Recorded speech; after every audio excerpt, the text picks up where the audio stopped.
Two children vanish without a trace, and the silence left behind is louder than any scream.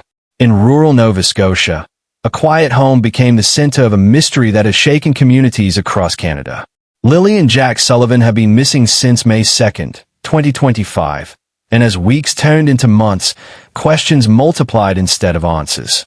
Before we go any further, make sure you hit the subscribe button and turn on your notification bell so you don't miss first-hand updates on this case and others like it. Daniel Martell, a central figure in this unfolding story, has vowed to fight for the rest of his life to clear his name and find justice. But in the same breath, he has expressed a striking level of certainty about how the investigation will ultimately conclude. That unusual confidence has drawn attention. In interviews, Martell speaks not only about enduring the scrutiny but about what he believes investigators will eventually determine. For some observers, that certainty feels bold. For others, it feels premature. In cases involving missing children, outcomes are rarely predictable, and investigators are often careful not to signal conclusions before evidence leads them there. Martell's repeated declaration that he will never stop fighting project's determination. He frames himself as someone wrongfully targeted, someone who sees the investigation as a battle he must endure. Yet, alongside that vow, he appears convinced that the final result will validate him. That combination, lifelong struggle paired with assured victory, stands out. Typically, families of missing children speak in tones of hope mixed with fear, uncertainty, and heartbreak. In this case, Martell's tone has struck some as unusually composed when discussing future outcomes. Whether that reflects confidence in his innocence or something else remains a matter of public debate. What is certain is that his words have become part of the broader conversation about credibility and perception. The heart of this case, however, remains two children who disappeared from their rural home in Nova Scotia on May 2nd, 2025. The property sits in a sparsely populated area, surrounded by stretches of land where visibility fades quickly and neighbors are not within shouting distance. When the siblings were reported missing, search efforts intensified rapidly. Volunteers combed through wooded areas, law enforcement deployed resources, and the story spread nationwide. Rural terrain presents unique challenges. Dense brush, uneven ground, bodies of water, and wildlife can all complicate search efforts. In the critical early hours, authorities worked to establish a timeline. When the children were last seen, who was present, and whether there were signs of forced entry or struggle. As days passed without a confirmed sighting, the sense of urgency grew heavier. Missing child cases often hinge on those first 24 to 48 hours. Each passing day without resolution deepens the uncertainty and heightens emotional strain on families and investigators alike. Authorities have remained cautious in what they release publicly, a standard approach meant to protect the integrity of the investigation. But the lack of definitive updates has fueled speculation. Social media discussions have dissected every statement, every interview, every pause in speech. The disappearance of Lilly and Jack has become not only a criminal investigation, but a public mystery. Complicating matters further, police later charged Daniel Martell with assault and unlawful confinement offenses unrelated to the children's disappearance. While authorities emphasized that these charges stem from separate incidents, the timing inevitably intensified scrutiny.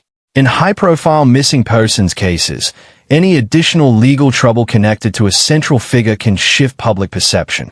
Even if legally unrelated, such charges create questions about character, behavior patterns, and possible escalation.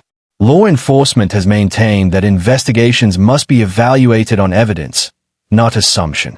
Still, in the court of public opinion, lines often blur. Observers analyzing Martell's interviews have pointed out patterns in his language. Rather than consistently centering his answers on Lilly and Jack, their personalities, their routines, their favorite activities, he often redirects focus toward his own experience. He discusses how accusations affect him, how the investigation has disrupted his life, and how he feels misunderstood. While self-defense is natural under scrutiny, critics argue that in cases involving missing children, audiences expect a child-centered narrative. The contrast has not gone unnoticed. Another element drawing attention is Martell's repeated use of words like obviously and 100%. Communication experts sometimes view such emphatic phrasing as persuasive language, an attempt to reinforce certainty or convince listeners. In high-pressure interviews, individuals may unconsciously rely on strong affirmations to project confidence. However, repeated insistence can also raise questions about defensiveness. When someone says they are 100% sure multiple times, audiences may wonder what prompts that emphasis. Is it genuine conviction or an effort to shut down doubt? Perhaps most controversial are moments when Martell references the murder in discussing the case, terminology that has not been publicly confirmed by investigators. Authorities have not declared the children deceased, nor have they labeled the case a homicide. The introduction of that word has sparked intense speculation. Some interpret it as a slip of the tongue, others as a reflection of private belief about the outcome. Without official confirmation, such phrasing carries weight. In criminal investigations, language matters. One unexpected term can shift public interpretation dramatically. Adding to the intrigue is Martell's frequent use of water-related metaphors. In multiple interviews, he has referred to situations going deep, currents turning, or events floating to the surface. While metaphors are common in everyday speech, repetition of a particular imagery can capture public imagination, especially in a region where lakes, rivers, and coastline are part of the landscape. It is important to note that metaphorical language does not equate to evidence. Still, in a mystery where every word is scrutinized, patterns become part of the narrative.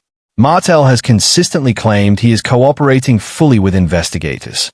Publicly, he states that he has answered questions, complied with requests, and welcomed scrutiny. Yet some interviews reveal flashes of tension when he discusses law enforcement.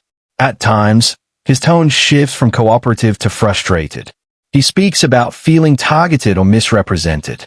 That contrast, cooperation paired with visible strain, reflects the immense pressure surrounding the case.